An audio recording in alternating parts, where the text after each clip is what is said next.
जय हो राधा वल्लभ लाल की। Hello guys. तो आज हम लोग बहुत ही इंटेंस चीज़ पर डिस्कशन करने वाले हैं, तो मेक श्योर कि आप इस वीडियो को या तो सेव कर लें या तो वॉच लेटर पे डाल दें, ठीक है, क्योंकि इसके लिए एकदम फ्री माइंड चाहिए इसको समझने के लिए। तो सेबी का नया सर्कुलर आ चुका है, 1 अक्टूबर 2024 को आया था, मतलब कल, ठीक है। तो इसमें 6 चीज़ें जारी हुई हैं।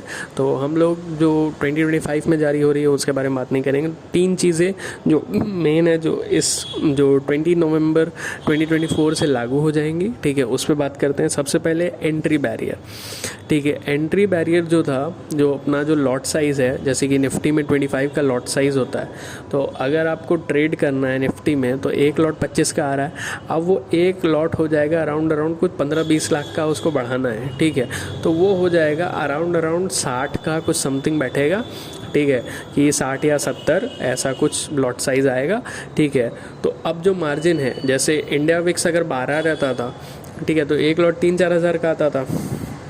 अब वो अगर इंडिया विक्स अगर 20, 18, 20 ऐसे अगर बढ़ा हुआ होगा तो सिग्निफिकेंट अमाउंट पे ये एक लॉट का साइज़ इफ़ेक्ट पड़ेगा।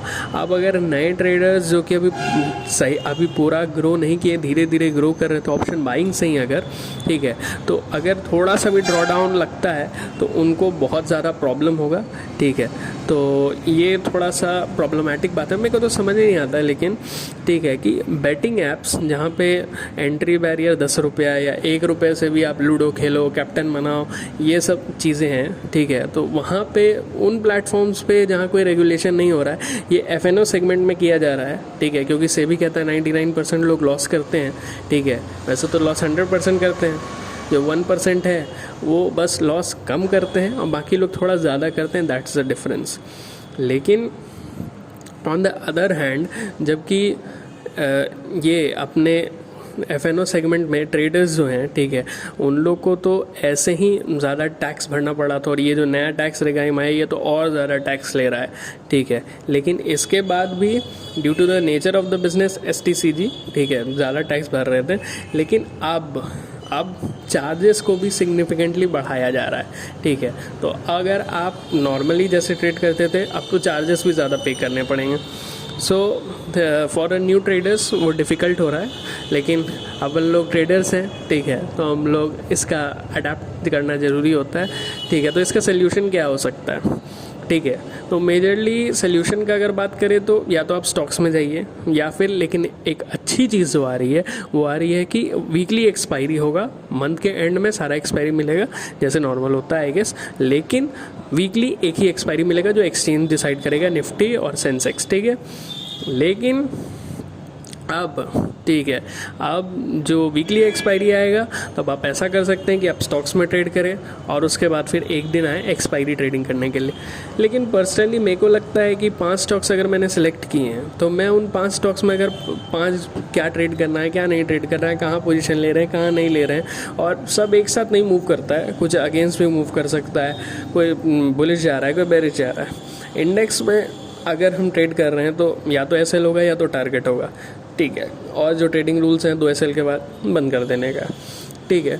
तो वो थोड़ा स्लाइटली मेरे लिए तो पर्सनली इजी बैठता है, ठीक है। अब फिर स्टॉक्स भी सिलेक्ट करने हैं आपको, ठीक है, और अगर आप यूजुअल जो लॉस लेते हैं अगर उससे ज़्यादा लॉस हो गया या 5 टाइम्स लॉस हो गया 5 स्टॉक्स के वजह से, तो सिग्निफिकेंट ड्रॉडाउन लग सकता है और फिर ट्रेडिंग पे ताले लग जाएंगे, ठीक है। तो उस चीज़ को अवॉइड करना चाहिए, ठीक है। और एक रूल है, वो ऑप्शन सेलर्स के लिए है, ठीक है, कि आपको जो यूजुअल मार्जिन देते हैं उसका एक कुछ फिक्स परसेंटेज होगा, वो आपको ज़्यादा अपने अकाउंट में रखना पड़ेगा कि आपका जब पोजीशन लोगे तो माइनस में नहीं जाए, ठीक है, दैट्स अ थिंग। बाकी फिर ये कुछ नए रूल्स आए हैं जहाँ तक मुझे समझ में आया, और ये सर्कुलर आप जाके देख सकते हो, वो काफ़ी सोफिस्टिकेटेड लैंग्वेज में है, ठीक है। तो जहाँ तक मैं इंटरप्रेट कर पाया हूँ, ठीक है, और जो समझ में आया है, ठीक है। और अदर थिंग यहाँ पे ये है, ठीक है, कि जो नए ट्रेडर्स हैं उन लोग को ही इस चीज़ से, क्योंकि रिटर्न पे तो इफेक्ट नहीं पड़ेगा क्योंकि आपका क्वांटिटी वही है, ठीक है। क्वांटिटी जब नहीं बदल रहा है तो अगर आप क्वांटिटी बढ़ाना चाह रहे हैं तब आपको ज़्यादा पे करना पड़ेगा, क्योंकि ऑब्वियसली लॉट्स बढ़े हैं, तो मतलब साइज़ बढ़ा है लॉट का, तो कम लॉट में ट्रेड करना होगा, लेकिन प्रॉफिट्स वही रहेगा क्योंकि क्वांटिटी नहीं बदल रहा है, ठीक है। अगर 25 का अगर आप 2 लेते हो तो 50 हो जाता है, और अगर 60 का 1 है तो मतलब आप एक ही लॉट ट्रेड कर रहे हो, लेकिन 10 क्वांटिटी भी आप एक्स्ट्रा ले रहे हो। पहले आप 50 में ट्रेड करते थे, अगर आप 60 में ट्रेड कर रहे हो तो 10 का आपको एक्स्ट्रा पे करना पड़ रहा है, ठीक है।